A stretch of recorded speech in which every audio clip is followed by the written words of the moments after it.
Hello everyone, আশা করি আপনারা সব ভালো আছেন। কামো স্টোরিটেলার পক্ষ থেকে আজকে পড়ে শোনাবো হুমায়ুন আহমেদের উপন্যাস বৃষ্টি বিলাস পার্ট 2। অতিথিরা ৫টার সময় উপস্থিত হলো। তখন শামার চুল বাঁধা হচ্ছে, চুল বেঁধে দিচ্ছে শামার ছোট বোন ঈশা। ঈশা এবছর ক্লাস 10-এ উঠেছে। সে খুবই হাসি খুশি মেয়ে। গত 6 দিন ধরে কি কারণে যেন সে মুখ ভোঁতা করে আছে, কারোর সঙ্গেই কথাবার্তা বলছে না। এসব মুখ ভোলার রহস্য উদ্ধারের চেষ্টা কেউ করছে না, কারণ চেষ্টা করে লাভ নেই। এছাড়া নিজ থেকে মুখ না খুললে কেউ তার মুখ খোলাতে পারবে না। লোকজন চলে এসেছে এই খবরটা দিল শামার ছোট ভাই মন্টু। সে গত বছর এসএসসি পরীক্ষা দিয়েছিল, টাইফয়েড হয়ে যাওয়ার কারণে পরীক্ষা শেষ করতে পারেনি। এবার আবারও দিচ্ছে। আগামী বুধবার থেকে তার পরীক্ষা শুরু। মন্টুর ধারণা এবারে পরীক্ষার মাঝখানে তার কোনো বড় অসুখ হবে, সে পরীক্ষা দিতে পারবে না। এরকম স্বপ্নেও সে দেখে ফেলেছে। স্বপ্নে পরীক্ষার হল থেকে তাকে অ্যাম্বুলেন্সে করে সরাসরি হাসপাতালে নেওয়া হয়। হাসপাতালে ডাক্তাররা ছোটাছুটি শুরু করেন, কারণ তাকে রক্ত না দিলে সে মারা যাবে। কারো রক্তের সঙ্গেই তার রক্ত মিলছে না। শেষে একজনের সঙ্গে রক্ত গ্রুপ মিলল। সেই একজন তাদের স্কুলের হেড স্যার। তিনি রক্ত দিতে এসে তাকে দেখে প্রচন্ড ধমক দিয়ে বলেন, কি রে, তুই এবছরও পরীক্ষা দিচ্ছিস না, ফাজলামি করিস? মন্টু এসে প্রায় ফিসফিসিয়ে বলল, আপা, এসে গেছে, 4 জন এসেছে। শ্যামা বিরক্ত গলায় বলল, 4 জন এসেছে খুব ভালো কথা, তুই ফিসফিস করছিস কেন? এর মধ্যে ফিসফিসানের কি আছে? চুক্তি করে এসেছে। শুনে খুশি হলাম। ট্যাক্সি করেই তো আসবে, ঠেলাগাড়িতে করে তো আসবে না। নাকি তুই ভেবেছিলি ঠেলাগাড়ি করে আসবে? অনেক মিষ্টি এনেছে, 5 প্যাকেট। সামনে থেকে যা তো, কানের কাছে বিজবিজ করবি না। কয় প্যাকেট মিষ্টি এনেছে দাঁড়িয়ে দাঁড়িয়ে গুনেছিল। শোনাতেই তো লজ্জা লাগছে। মেহমানরা বসার ঘরে বসেছেন। তাদের চা নাস্তা এখনো দেয়া হয়নি, আরো 2 জন নাকি আসবেন, তাদের জন্য অপেক্ষা। মজার গল্প হচ্ছে, হাসি শোনা যাচ্ছে। শ্যামা সেজেগুজে অপেক্ষা করছে, চা নিয়ে যেতে বললেই সে ট্রেতে করে চা নিয়ে যাবে। এই উপলক্ষে বাড়িওয়ালার বাসা থেকে সুন্দর একটা ট্রে আনা হয়েছে। ছোট্ট একটা সমস্যা হয়েছে। এক ধরনের চায়ের কাপ আছে 6টা। 4 জন গেস্ট আসছেন, আরো 2 জন আসবেন, 6টা কাপ হয়ে গেল। আব্দুর রহমান সাহেবকে চা দিতে হবে, তার জন্য একটা কাপ লাগবে। তারা হয়তো শামাকেও চা খেতে বলবেন। আরো 2টা ভালো কাপ দরকার। সুলতানা খুব দুশ্চিন্তার মধ্যে আছেন। তিনি ঠিক করেছেন মেহমানদের কোনো বাইরের খাবার দেবেন না, সব খাবার ঘরে তৈরি হবে। তিনি কলিজার সিঙ্গারা বানানোর চেষ্টা করছেন। সিঙ্গারার 3টা কোণা ঠিকমতো উঠছে না। সিঙ্গারা তিনি আগেও বানিয়েছেন, তখন ঠিকই কোণা উঠেছে, এখন কেন উঠছে না?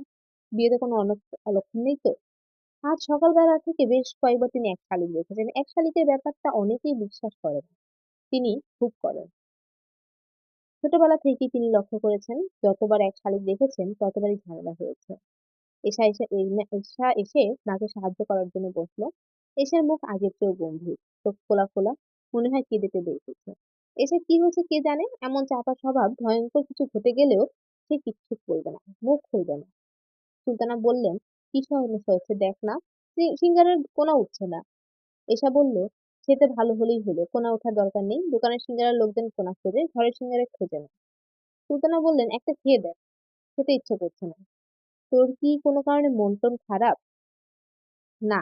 এক কথা 5 লক্ষ বার জিজ্ঞেস করো না তো মা। আমার মন খারাপ কি না এটা তুমি এই কয়দিনে 5 লক্ষ বার বেশি জিজ্ঞেস করে ফেলেছো। সুলতানা ছোট্ট নিঃশ্বাস ফেলে বললেন, মামা কি করছে? খাটে বসে আছে। সাজার পর তাকে কেমন দেখাচ্ছে রে? পরীদের রানীর মতো লাগছে। সুলতানা তৃপ্তির হাসি হাসতে হাসতে বললেন, শ্যামাকে যেই দেখবে সেই পছন্দ করবে। মাঝে মাঝে ওর দিকে তাকালে বুকে ধাক্কার মতো লাগে। ভেবেই পাই না এত সুন্দর মেয়ে আমার পেটে জন্মালো কিভাবে। এসা বলল, আপা বেশি সুন্দর। বেশি সুন্দরকে আবার মানুষ পছন্দ করে না। সুলতানা অবাক হয়ে বললেন, পছন্দ করবে না কেন? এসা উত্তর দিল না। সুলতানা বললেন, পছন্দ করবে না কেন বল, কারণ জানিস না? কারণ জানি, কিন্তু বলতে ইচ্ছে করছে না। মা শোনো, তুমি আর বাবা তোমরা 2জন কি আসলেই চাও যে এই ছেলেটা এসেছে তার সঙ্গে আপনার বিয়ে হোক? তোর বাবা চায়। তার ধারণা ছেলেটা খুবই ভালো, অসম্ভব ভদ্র বিনয়ী। ফ্যামিলিও ভালো। ছেলের অবশ্যই বাবা নেই, কিছুদিন হলো মারা গেছেন। শ্যামা শ্বশুরের আদর পাবে না। তোরা তো জানিস না, শ্বশুরের আদর বাপের আদরের চেয়েও বেশি হয়। আপা যেভাবে সেজেগুজে বসে আছে, এভাবে সাজগোজ করে থাকলে কিন্তু ওরা আপাকে পছন্দ করবে না। আপার উচিত খুব সাধারণ একটা শাড়ি পরে ওদের সামনে যাওয়া। চোখে কাজল, ঠোঁটে লিপস্টিক এসব কিছুই না। কি বলছিস তুই? কোন রকম সাজগোজ ছাড়া যখন আপা আমাদের সামনে ওদের সামনে দাঁড়াবে, তখন ওরা বলবে, বাহ কি সহজ সরল মেয়ে, সাধারণ একটা মেয়ে। বউ হিসেবে সবাই সাধারণ মেয়ে খোঁজে। আপা ঠোঁটে লিপস্টিক, গালে পাউডারের কোনো কিছুরই দরকার নেই। গোসল করে আপা যখন ভেজা চুলে বের হলো তখন তাকে কি সুন্দর লাগছিল, লক্ষ্য করনি? সুলতানা অবাক হয়ে মেয়ের দিকে তাকালেন। তার কাছে খুব অদ্ভুত লাগছে। মনে হচ্ছে এই যে সেদিন মেয়েটা ছোট্ট ছিল, সারারাত ওয়া ওয়া করে কাঁদতো। মুখে দুধ গুজে দিলেও কান্না থামতো না। দুধ খাচ্ছে, ফাঁকে ফাঁকে কাঁদছে। কান্নাটা যেন তার বিশ্রাম।